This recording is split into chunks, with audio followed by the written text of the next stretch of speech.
Recently Subramaniam स्वामी जो कि BJP Rajya Sabha की एमपी है, तो उन्होंने एक काफी इंपॉर्टेंट स्टेटमेंट यहाँ पर दी है। उन्होंने कहा है कि प्रधानमंत्री मोदी जी को अब कोविड की सेकेंड वेव से लड़ने के लिए नितिन गडकरी जी को इसका इंचार्ज बना देना चाहिए, क्योंकि वो इस काम को काफी अच्छे ढंग से संभाल सकते हैं। आगे उन्होंने कहा कि हमें जल्द से जल्द इस सेकेंड वेव को कंट्रोल करना होगा, वरना अगर थर्ड वेव आ गई तो ये चिल्ड्रंस को काफी ज्यादा टारगेट करेगी और इसी की वजह से अब यहाँ पर गडकरी जी को इस सिचुएशन को हैंडल करना चाहिए। और आज के समय में ये काफी ज्यादा इंपॉर्टेंट भी हो चुका है, क्योंकि इंडियन सिटीज में और टाउन्स में जिस तरह से अब ऑक्सीजन की भी शॉर्टेज होती जा रही है, फ्रस्ट्रेशन धीरे धीरे बढ़ता जा रहा है, वैक्सीन की कमी हो चुकी है।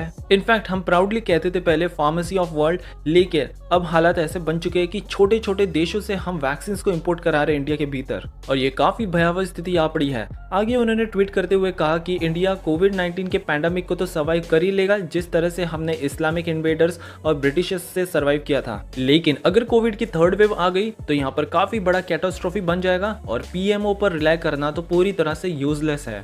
आगे एक स्टेटमेंट में उन्होंने क्लैरिफाई करते हुए कहा कि वो प्राइम मिनिस्टर को टारगेट नहीं कर रहे, वो एक्चुअल में क्रिटिसाइज कर रहे हैं पीएमओ को, जो कि एक डिपार्टमेंट है and not the prime minister himself. इसलिए मोदी जी को जल्द से जल्द नितिन गडकरी जी को इस युद्ध का संचालन सौंपना चाहिए, क्योंकि वो काफी अच्छे से इस सिचुएशन को हैंडल कर सकते हैं। वैसे अच्छी बात तो यह है कि रिसेंटली एक खबर आई है जहां पर यूनियन मिनिस्टर नितिन गडकरी जी के अंडर एनएचएआई यानी कि national highway authority of India अब जल्द ही पूरे देश भर में 500 मेडिकल ऑक्सीजन प्लांट्स का कंस्ट्रक्शन करेगी एट अ वॉर लेवल। अब मोस्टली हम कह सकते हैं कि एनएचएआई को यह टास्क इसलिए भी दिया गया है क्योंकि इनकी देश भर में काफी स्ट्रॉन्ग प्रेजेंस है इस अथॉरिटी की, और काफी स्पीडली भी ये अपने प्रोसेस को कंप्लीट कर सकते हैं इनके पास्ट रिकॉर्ड को देखते हुए। और इसी काम को अंजाम देने के लिए यहाँ पर रिसेंटली ट्यूसडे को इन्होंने एक मीटिंग भी कंडक्ट की थी विद वेरियस रीजनल ऑफिसर्स। हर एक ऑफिसर को अब रिस्पॉन्सिबिलिटी दी गई है कि वो अप्रोप्रिएट लोकेशन को रिकॉग्नाइज करे, ताकि यहाँ पर कंस्ट्रक्शन वर्क जल्द से जल्द शुरू किया जा सके।